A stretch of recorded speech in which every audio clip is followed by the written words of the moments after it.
I really think the most important thing that a teacher can do is help students build their self-esteem. I always think that if my students take away nothing more than feeling good about themselves, who they are, what they can accomplish, then I'd help them work on something that's going to change their lives in every aspect.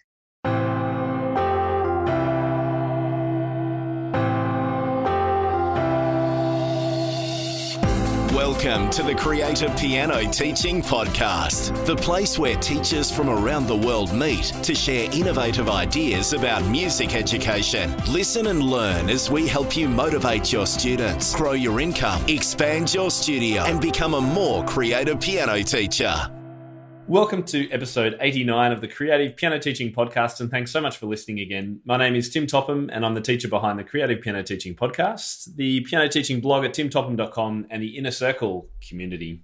My passion is supporting creative piano teaching, whether that's through podcasts like this one or the hundreds of articles on my blog, my training courses, downloads, lesson plans, all the benefits of membership of my community. The goal is the same. It's about holding your hand when you need it, pushing you along, giving you a heap of great ideas, and helping you set and achieve your teaching goals.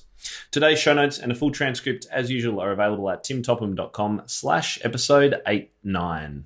In today's episode, we're going to be chatting with one of the world's best-loved composers, authors, and arrangers, all about ideas for effective teaching. And we're also going to dive into the sometimes hard-to-grasp world of helping students get started with some basic arranging.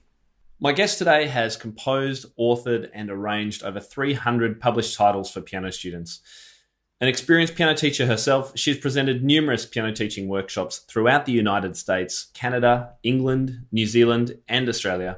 She's well known for her Famous and Fun series published by Alfred Music. And I know when everyone hears that, they're going to know exactly who I'm talking about. Welcome to the show, Carol Matz. Thank you so much, Tim. I appreciate you having me on. I'm very sorry that I wasn't really in the piano teaching game so much back in 2008 when you were in Australia. So tell us about your trip. Where did you go, and what kind of things were you doing with Alfred then? Where I went was pretty much everywhere. Right. I started in Auckland, and then I hit Cairns, Townsville, Brisbane, Sydney, Canberra, Melbourne, Perth. Wow. Adelaide. Whirlwind tour in about 3 weeks' time, I believe. But that was great because I actually asked them to build in some days here and there for me because I'm a little bit of an adrenaline junkie. So I had to go do stuff and really see Australia because, flying all the way from Florida. So Yeah. I got to do some pretty cool things. Took a helicopter over the Great Barrier Reef. Nice. And then ran back to go to the airport, and anytime I had 5 minutes to myself, I was doing something, and it was really enjoyable. Yeah, exhausting though too. That's a lot of distance to travel. For those who don't know Australia, I mean, Cairns to Melbourne, where I live, is 4 hours. Melbourne to Perth is 4 hours. In other countries, you're traveling. In Europe, you've crossed a number of time zones in different countries. So that would have been a full-on schedule, I tell you what. Yeah. Well, it's a good thing I'm 21. You're laughing. Oh, no, I'm not. So look, I've been teaching your music for a number of years now. Your Famous and Fun series, I know lots of piano teachers listening will be nodding their heads going, yeah, what an awesome series. You just made these often traditional arrangements just so appealing suddenly. And more recently, we connected on Facebook, and I found out all about the other work that you're doing, and it's not just the Famous and Fun series. You've got much more behind you than just that. And it sounds like, let's face it, we've got some very similar ideals about teaching, I think. Oh, yeah. So what do you see as the top three things that teachers really need to prioritize in order to get the most out of their teaching that perhaps they're not doing right now? It's a complicated question, and I'm going to answer it probably more philosophically than you want me to, but perhaps it'll be useful to teachers. I really think the most important thing that a teacher can do is help students build their self-esteem. I always think that if my students take away nothing more than feeling good about themselves, who they are, what they can accomplish, then I'd help them work on something that's going to change their lives in every aspect. Now, obviously, I think you and I both feel that we know that not every student is going to be a concert pianist or a jazz pianist playing gigs, So just having that ability to play piano, maybe play for a few friends or family members, that can really do a lot for a kid's sense of self self-worth. I mean, I remember when I was probably in middle school, we were on a school trip and we were in an auditorium and had a piano. So I went over, and I am dating myself now, I started playing all the new Billy Joel songs. And the other kids were hanging around and they were singing. And it honestly just made me feel really, cool and accepted. I was that girl who's good on piano. So it's kind of an identity. So self-esteem for sure. And that brings me to what I think is another really important thing, and that's socialization with music. And I know you feel the same way. If students have the basic skills to play music socially with other kids, they're usually encouraged to keep playing.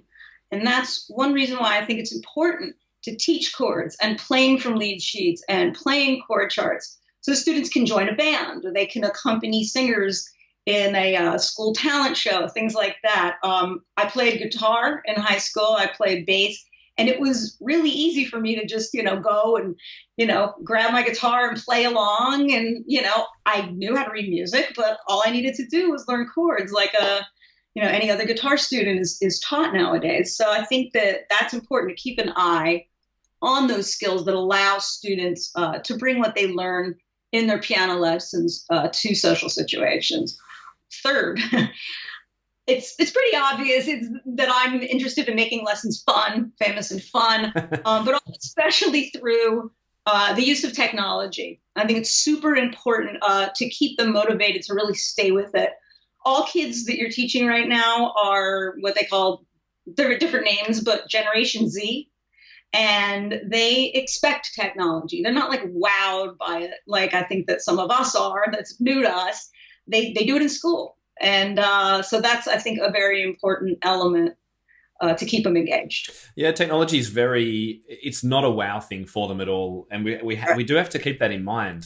We think it's very exciting that we're going to try out this new app with a student. They're like, oh, yeah, that's kind of cool. I still get students excited by a note reading game or something like that. But really, when it comes to technology too, we've got to work out why we're using it. That's what I always try and remind piano teachers. Why are you using it? It can't just be for the fun and 5 minutes. I mean, sometimes that's good, but really we have to think about what are we trying to achieve and which tool actually will help us get us there quickly. Right. Absolutely. You covered a heap of ground in those first couple of minutes. Seriously. So I just want to go back because I don't want to miss out on anything that you've talked about.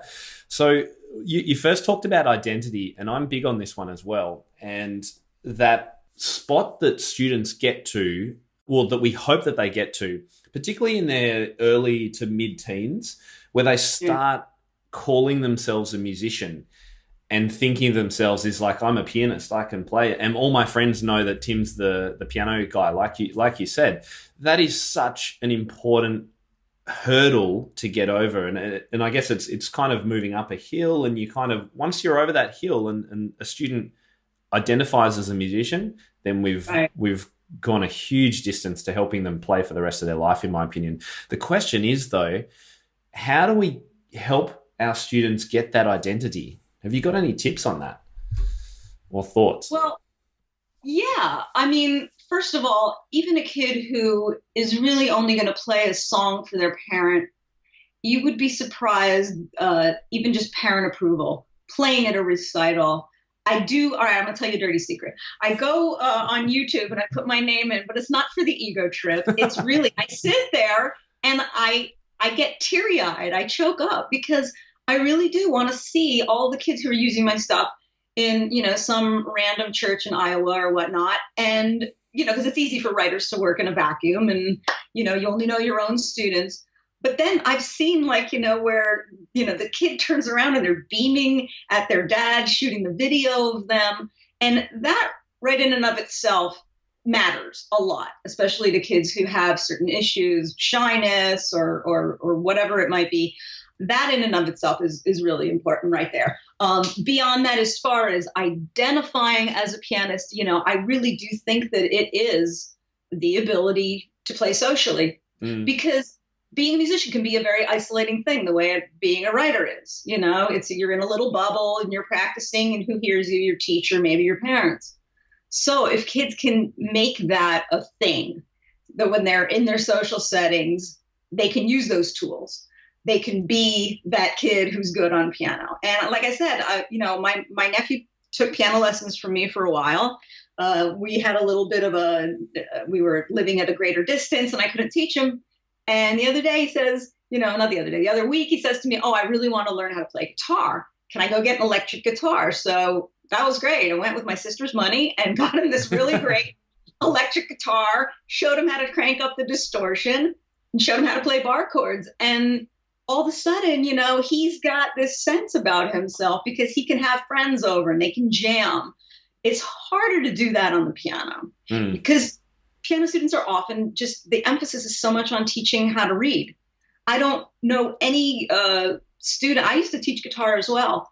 And they don't want to sit there and, pluck out little, melodies on the high E string like, they used to teach guitar. Now they're just like, give me the chords, give me the little, chord frames, tell me where to put my fingers and how to strum.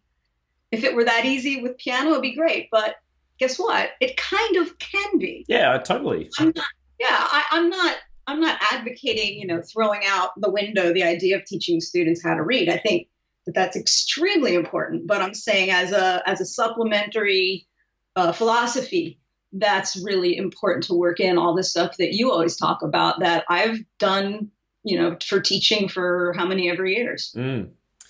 The social aspect and playing in groups, I think is crucial. I totally agree. And I know myself that I was pushed as a pianist to become a percussionist in my school orchestra, and then I became a drummer in the band, and that was my connection. I didn't even really want to do it, and the head of music said, Tim, you're clearly musical. Go and we need some percussionists. Go and try it out.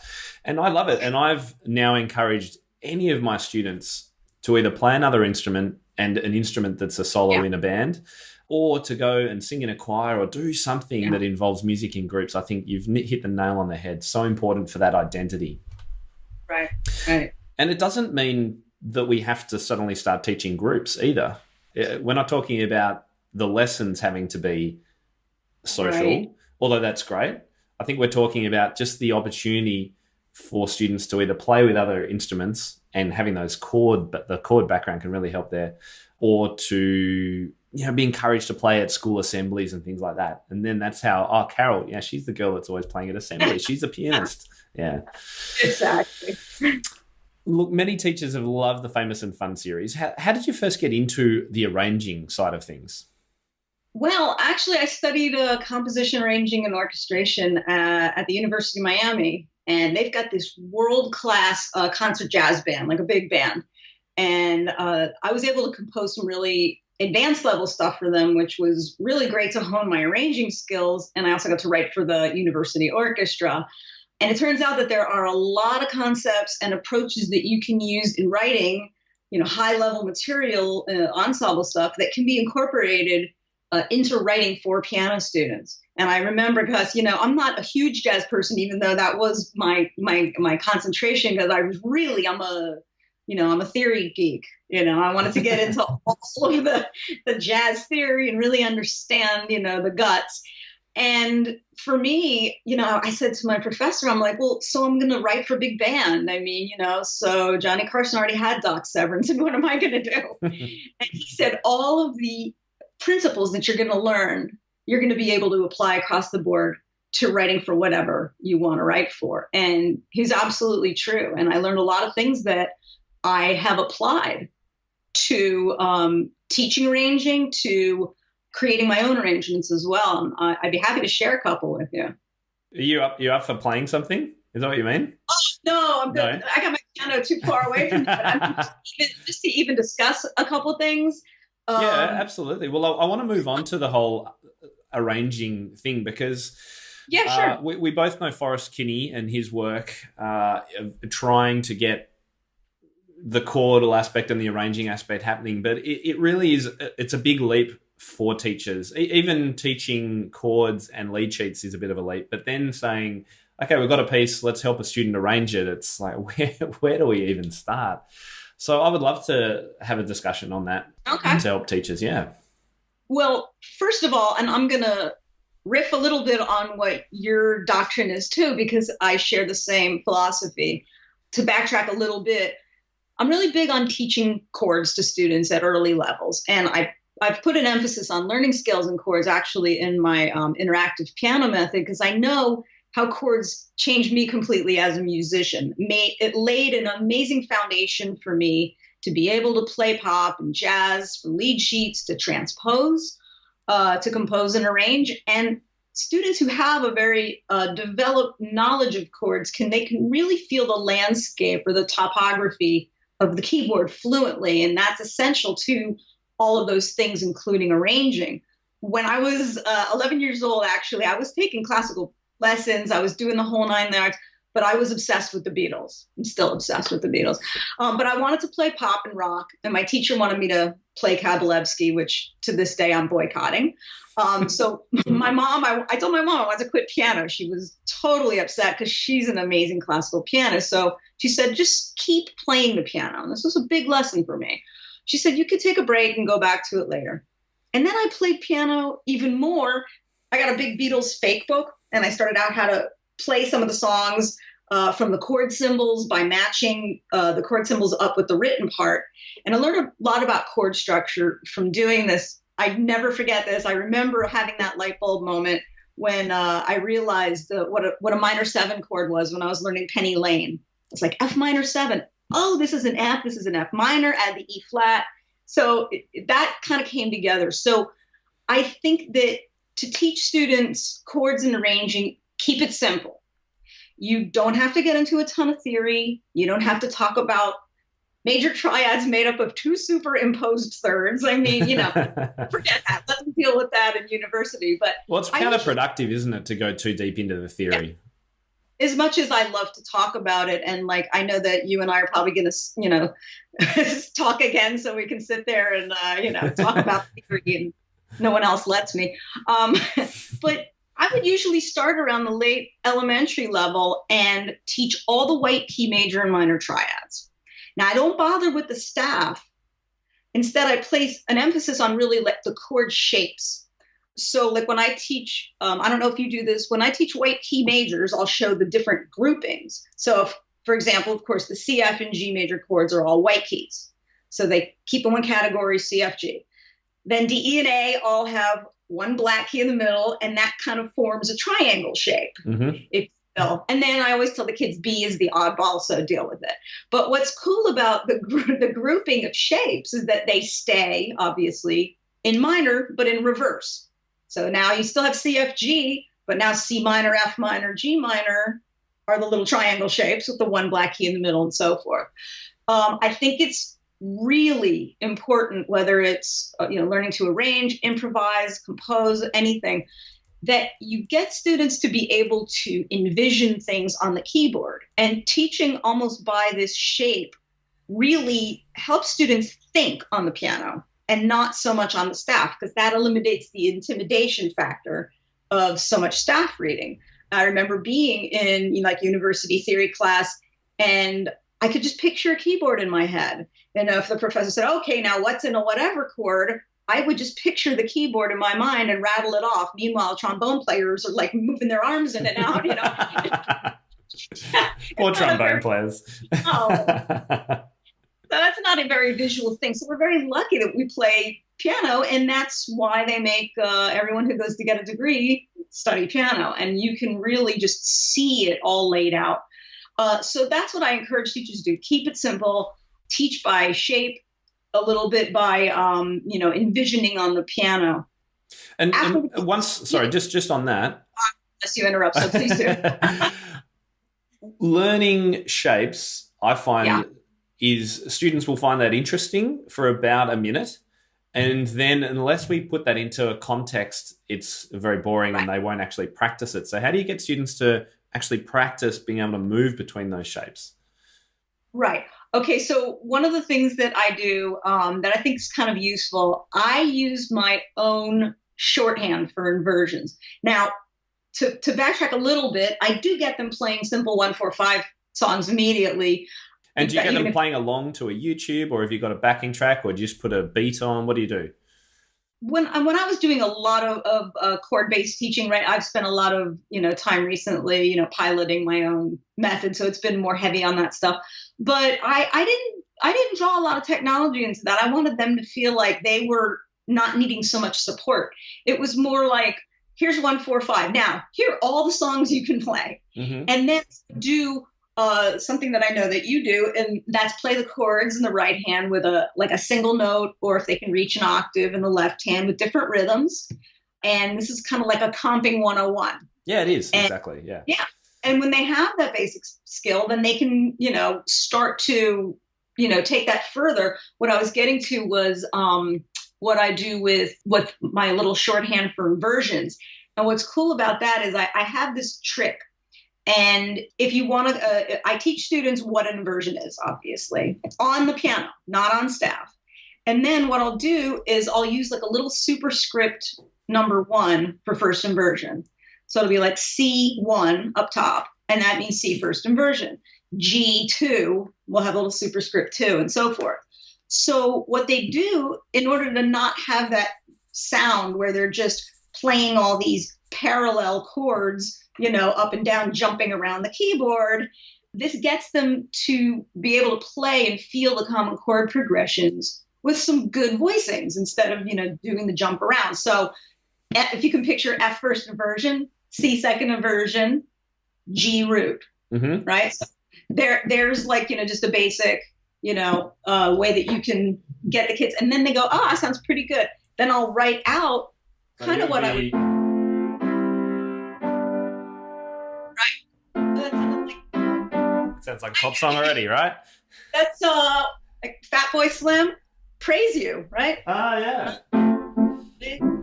Yeah, I get it. Praise you like I should. I don't want to sing.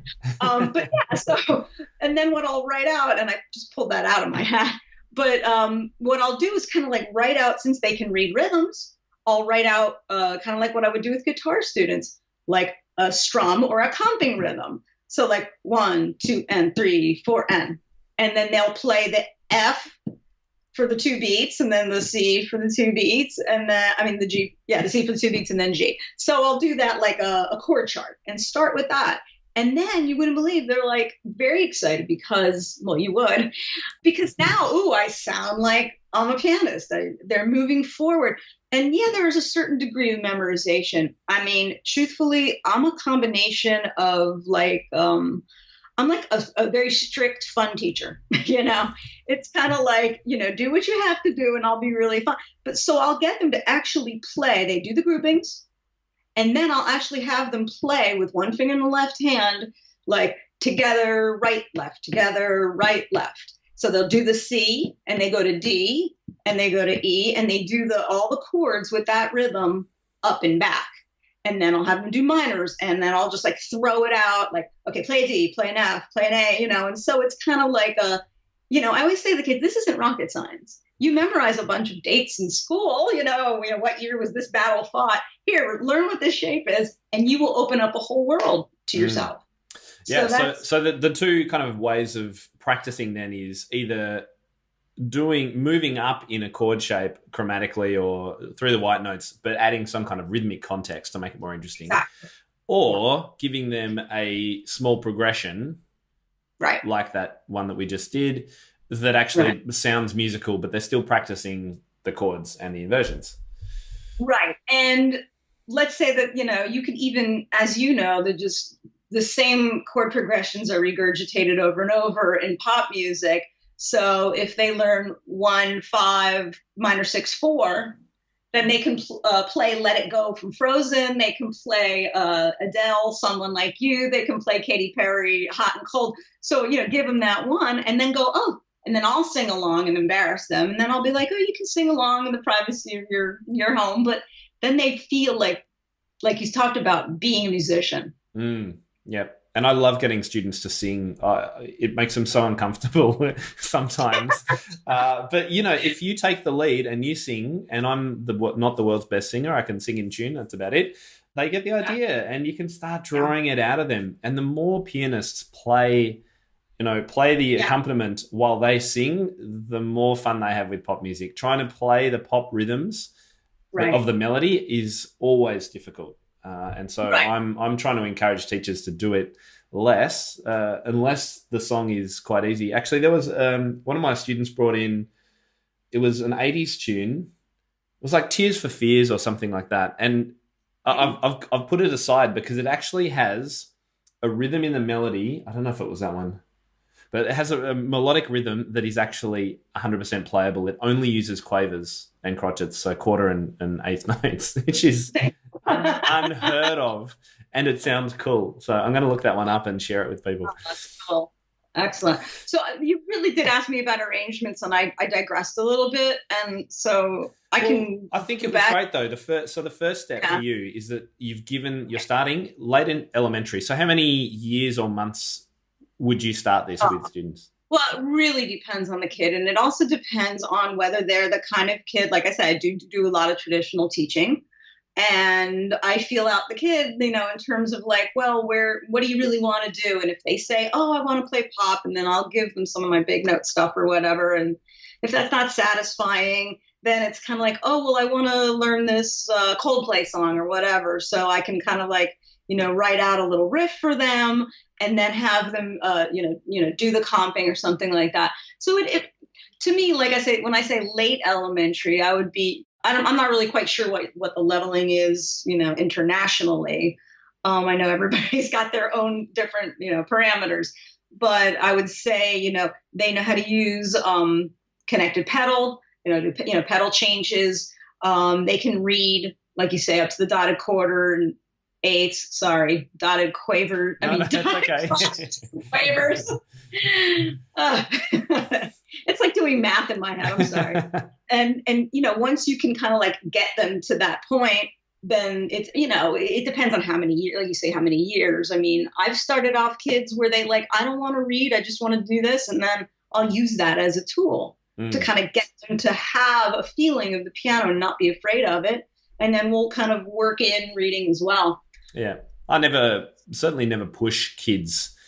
I push kids to learn chords, but I don't push them to play pop unless they want to. Right. And more often than not, if you suggest a pop song, it often won't inspire them if it's not music that they want to learn. So I'll always open the door though and say, what would you like to learn? I think that's a great question. That said, I do have a post on my site about the top 10 pop songs for piano students, because there are some easy songs, as you've already mentioned, that use those simple 1, 4, 5, 6 chords. Some of the Beatles, I can't think off the top of my head who else is there, but Adele. And I find that most students know those songs and are eager to play them. And people keep commenting and adding new ones, which is really good too. So I'll make sure we share that post in the show notes. Yeah, absolutely. And, I always say beware of what we call in the business ice cream songs. It's like we used to, I don't know if, I did a lot of the, for a while, I did all of the big note arranging for Alfred, and my good buddy Dan Coates did all the easy piano, and we kind of divvied up some of the work. And we used to laugh because we would try to pick pieces, whether, we didn't have the Beatles, but if it's, something that we knew was going to have longevity, we'd be all excited, because otherwise they're what they call ice cream tunes, because by the time you do the arrangements and you publish it and the music's out, it melts. Yes, 6 months I see what the you kids mean. like, I don't play that. So you have to really kind of think about teaching the songs that have some kind of longevity to them. And like when you say Beatles and Adele, I mean, yes, they're ones that kids are going to continue to know. And I still encourage teachers to not be up in any ivory towers about music. I am a huge rock and roll fan. I know I listened to a podcast where you're talking about how you're a house person, a dance music. Dance music, yeah. Yeah, I do too. And my listening is all over the place. But I grew up with Beatles, Led Zeppelin, and moved into the grunge, Stone Temple Pilots, Chili Peppers. See them in 2 weeks. Cool. Things like that. Yeah. And I know that I love Katy Perry personally, not so much, but I listened to it. And whenever, whatever my students wanted to do at the time, listen to Lady Gaga, become familiar with it so you can kind of demystify it for yourself. So let's take this another step further. Let's say a student can play a simple song. Let's get away from the pop for a second. Let's go to just a simple tune that they've learned from a lead sheet. It might be a hymn or a folk melody or something like that. Sure. And they can play a melody. They can play some chords in their left hand or however they're doing it. Can you take us through a couple of steps about how we could help them arrange it now? Absolutely. I always think about piano arrangements as having three basic elements. Obviously, the melody, the harmony or the chords, and then there's the groove, the beat. I always tell my students to work from the outside in. I tell them to picture like if you're going to the kitchen and making a sandwich. First you start with 2 slices of bread on the outside. So one slice would be the melody, which is usually on top. And then you've got that groove, that beat, that rhythm, and that is defined in the left hand. Then you put whatever you want inside the sandwich, which, is more of the heart of the harmony. So, for example, to break it down, first thing you want to do is make sure that the student can play the melody well without looking at the music. So we never want to, it's kind of like engaging 2 different parts of the brain. It's easier to deal with one part of the brain at a time, to have them worrying about notation, to have them worrying about reading notes and figuring out how to write it on the staff. It's just too much. So it's easier for the kid to be more creative and flexible if they're just thinking about looking at the piano. So getting them to play step 1, getting them to play the melody well without looking at the music. The second thing they'll do is the other part of the sandwich, the bottom part of the bread, and that is figure out what kind of piece it is and establish a left-hand groove. Is it a pop or rock piece? Needs a strong rhythm, like you're saying, dotted quarter note, eighth beat, maybe using fifths in the left hand or octaves. Or if they want to do like a pop ballad or any kind of ballad, like you say, a traditional piece with a beautiful melody, that's might call for some left-hand patterns like broken triad accompaniments, or one of the great standby patterns for the left hand, going root fifth and then an octave higher, like C, G, C. Haven't heard that one before. Yeah, I think you have.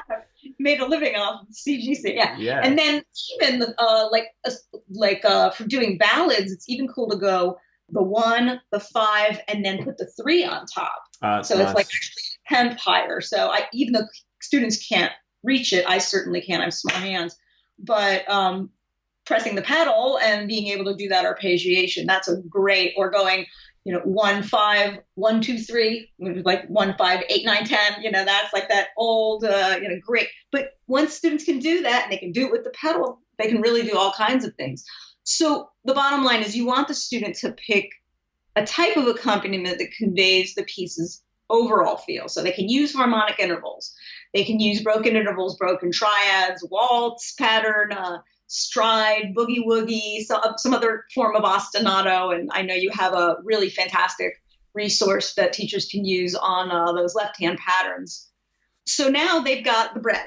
They've got the outside slice. Okay, so we've got they know the melody off by heart. That's the top piece of bread. They've got a left-hand pattern. That's the bottom bit of bread. So now we're filling it. Right. Now we're putting in the middle. And so making our song sandwich here. I love that. So how do you incorporate? That's the most challenging part. I like making a song sandwich. I really like it. Sandwich. I'm just making a song sandwich. So incorporating harmony into that framework. Now, obviously, if the left hand is doing some type of broken chord accompaniment, the harmony is kind of built in, but only to an extent. Now, good arrangement isn't going to come from one melody note at a time in one hand and an individual harmonic note in the left hand. Otherwise, all you're ever going to have are 2 notes playing at the same time. So I encourage students to fill in the middle, and they can easily do that in 2 ways. And it's what I do when I'm arranging stuff as well. First, ask them to try adding some chord tones to the right hand melody here and there. They're obviously not harmonizing every note of the melody, but even on beat 1, on the downbeat of each measure. And it's an as needed thing. And that's where I work with them on playing and guiding them into hearing when something sounds a little thin, getting into like texture and so forth. So that's adding an interval of a chord tone with the melody note every now and then. The melody in the right hand. And if you look at pop arrangements or any other arrangements for that matter, yeah, that's exactly what happens. The melody ends up being in the top.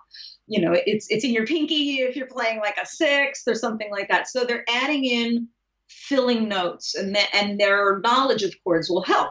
But you're not getting them to put a full chord underneath it in the right inversion sort of thing. No, they don't have to. No. And, you know, not until later. I mean, there's so many levels to teach this, but I think I was coming at like trying to do the, you know, younger kind of a lesson. Great. Yeah. So, and it has to also be comfortable to the hand.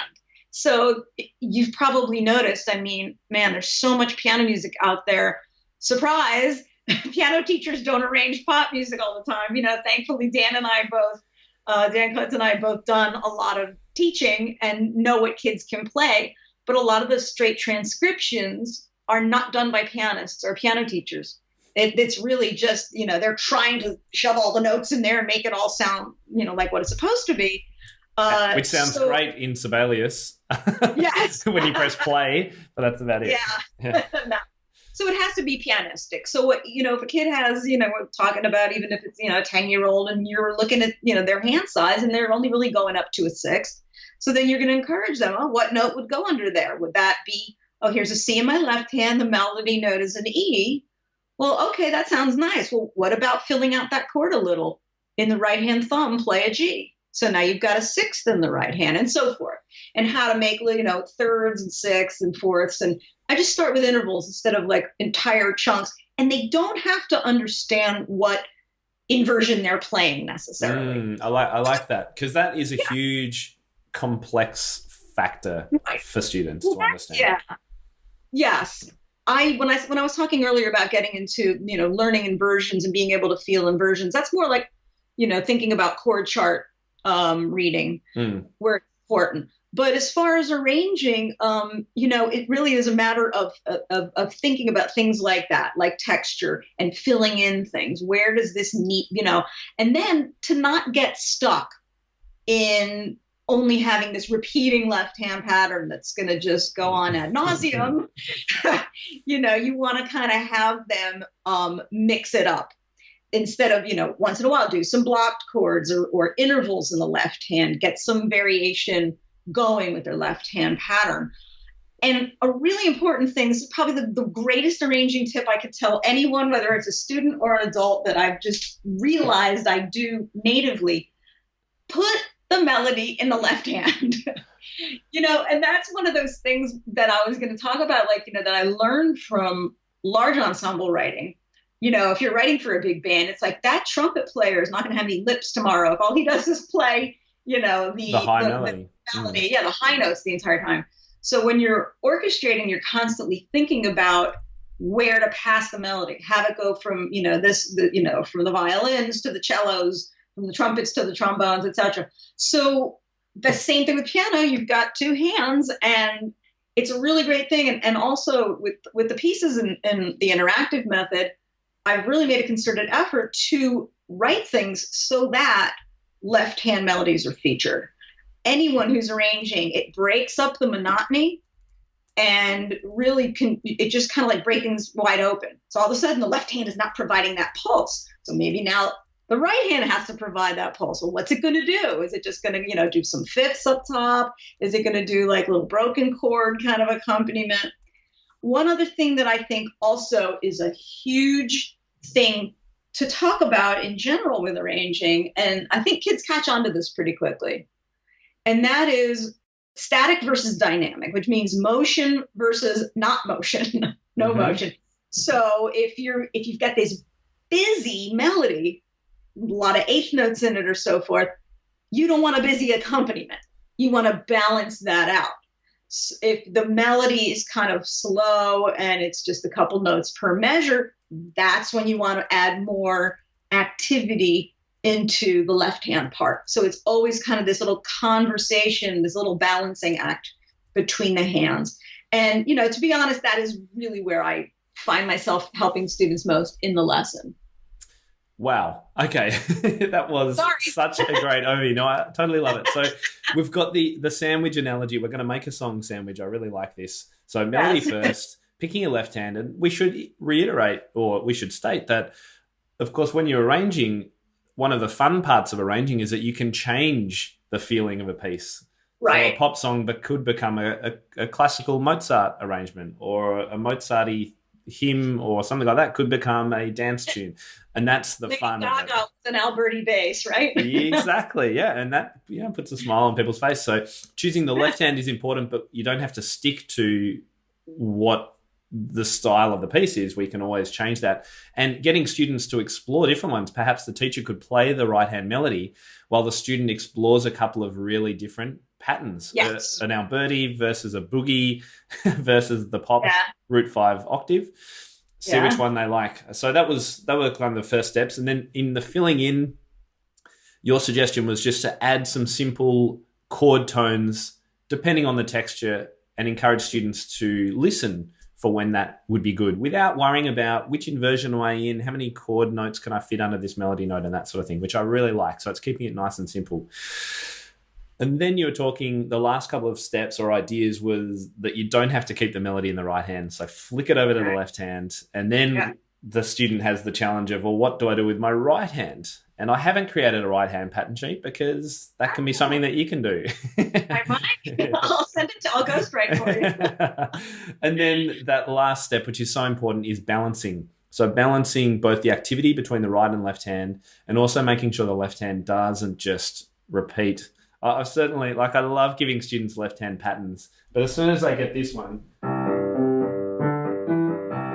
one of those kind of pop patterns, they will use it through an entire arrangement so easily if you don't tell them to stop, because they love the sound of it.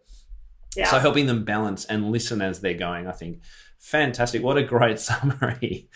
And look, the thing I want teachers to realize is that we've covered a lot of ground today, but you can start really, really simply. And I really like starting this from, method book 1, or, one of the first few method books. If a student can play a simple right-hand melody, then just get them to play along some fifths in the left hand. That's not what might be written originally.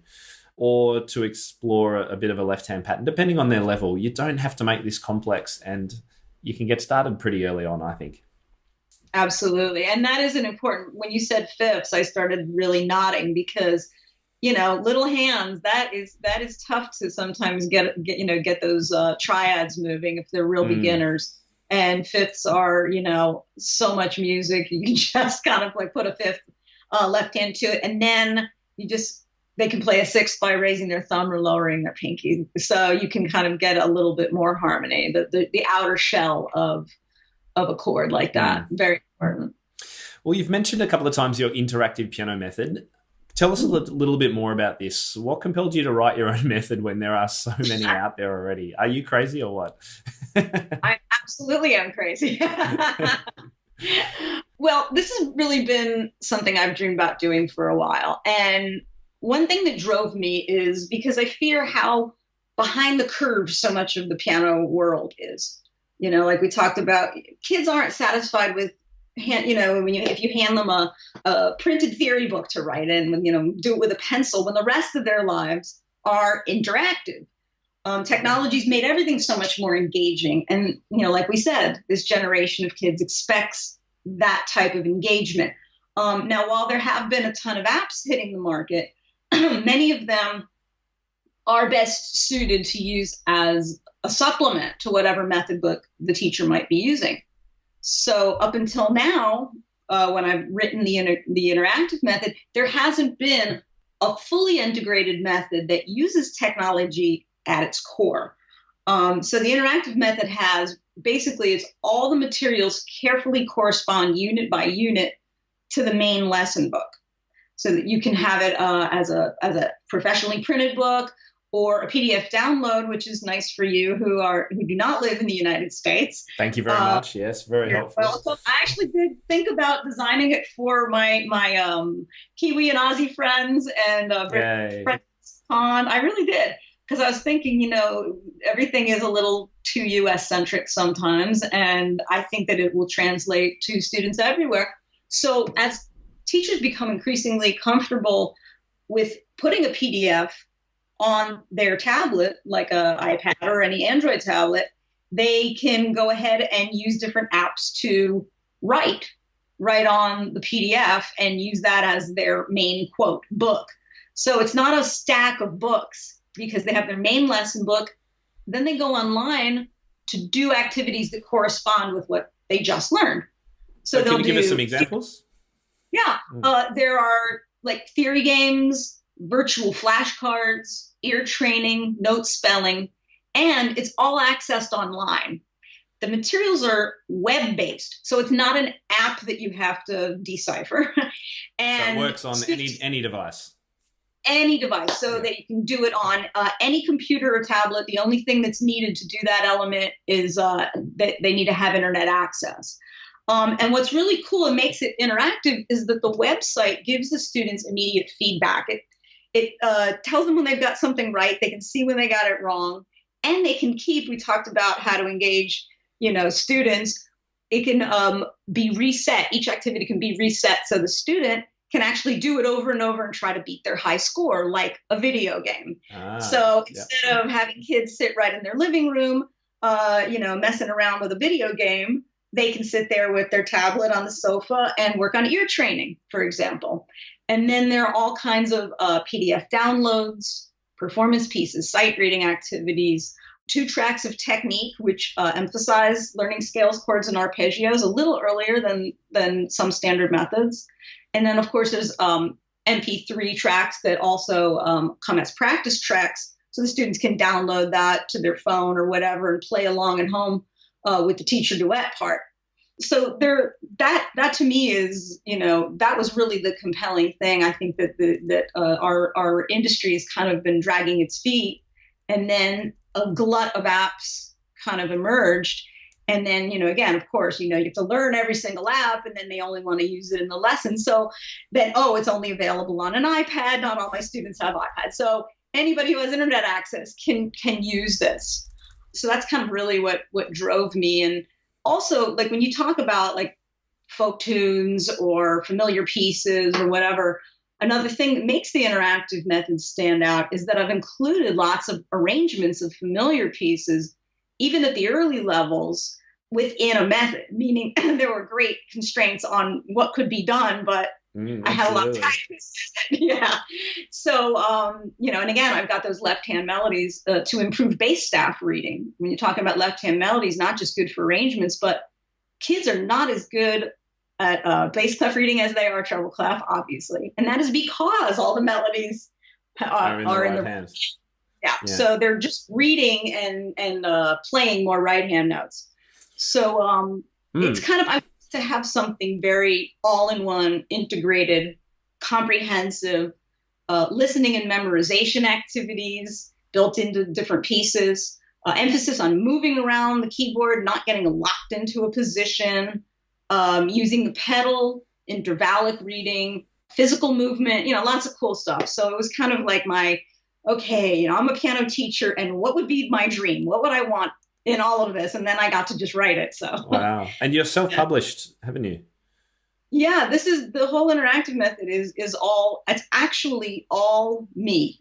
Wow. And how long has this taken, Carol? A year and a half. Wow.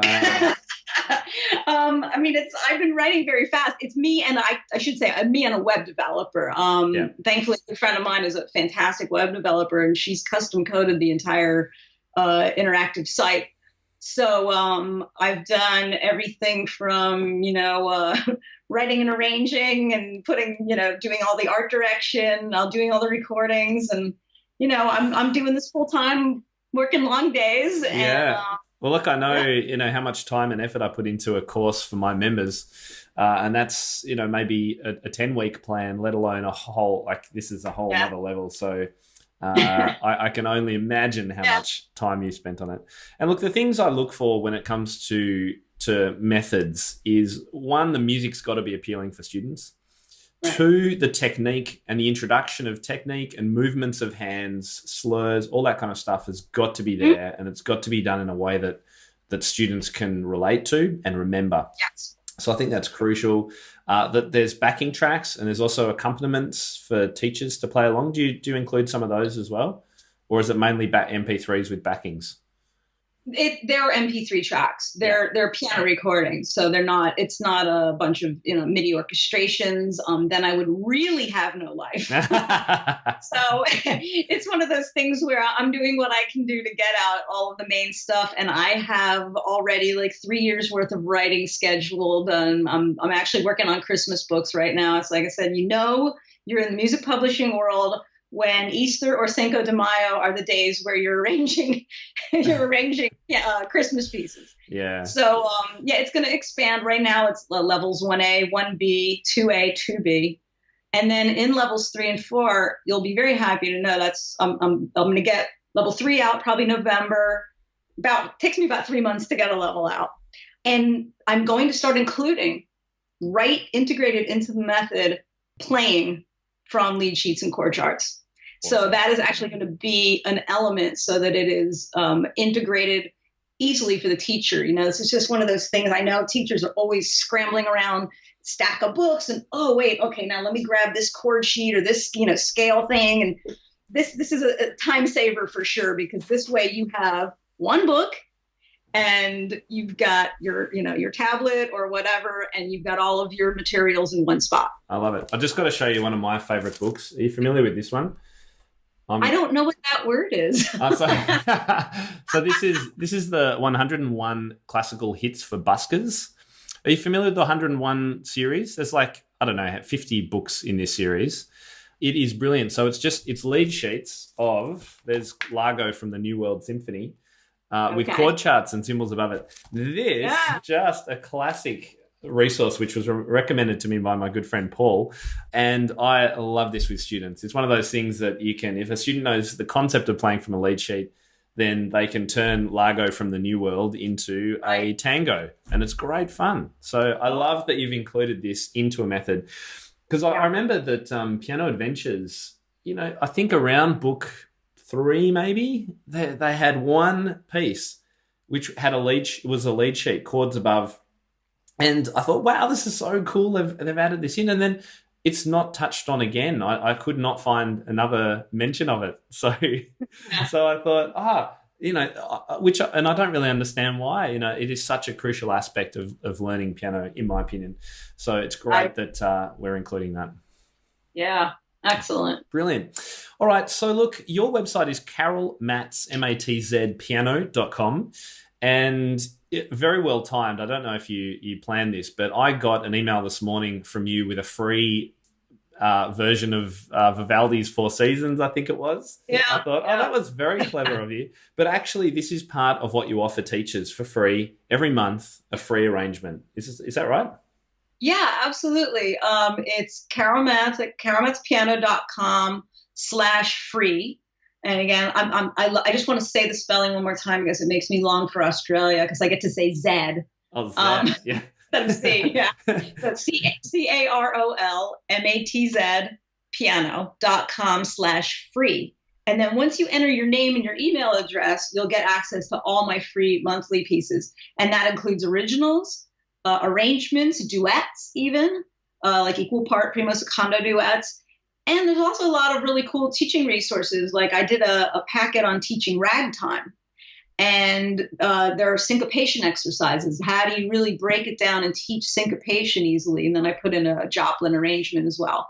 And then also what I think is really important for teachers, a leveling chart is on there as well. This helps make sense out of what concepts the major publishers include at various levels.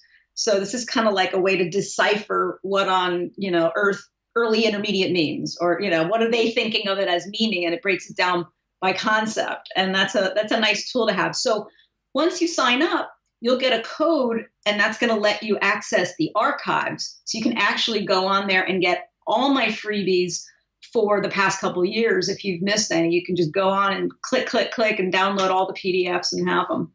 Fantastic. Thank you very much for all that you're doing in the piano world. I can't wait to meet you face to face. It's going to be an absolute pleasure.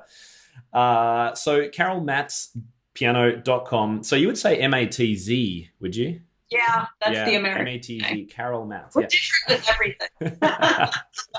And you're also on Facebook. You're a prolific supporter of teachers on Facebook, answering comments, sharing ideas and resources. So thank you for popping up there as well and helping other teachers.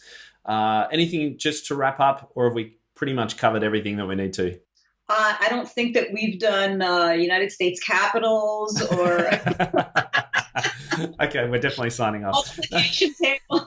No, I really think it was really nice to cover so many bases with you. And again, like my piano doppelganger over there. Totally. Kind of just I feel like talking to you is preaching to the choir in a sense. So it's really nice. I know that your listeners. I hope that your listeners will find a lot of things that I said resonate with them since they're familiar with your teaching. I'm sure they will. So thank you very much, Carol, for your time again today. It's been wonderful to hang out. Thank you so much. My pleasure.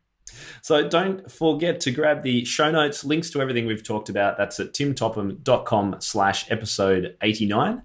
And also, this is actually the last episode in Pop Teaching Months, which I really hope you've enjoyed. We've had a whole lot of great interviews, blog posts, and podcasts. So if you haven't checked it out yet, there's actually a place on the blog. If you just search Pop, you'll be able to find everything that we've talked about. And next week is the start of Business Month on the blog and the podcast, where we'll be helping you with everything you need to grow your business. And we've got some great guests lined up already, including Daniel Patterson from Grow Your Music Studio.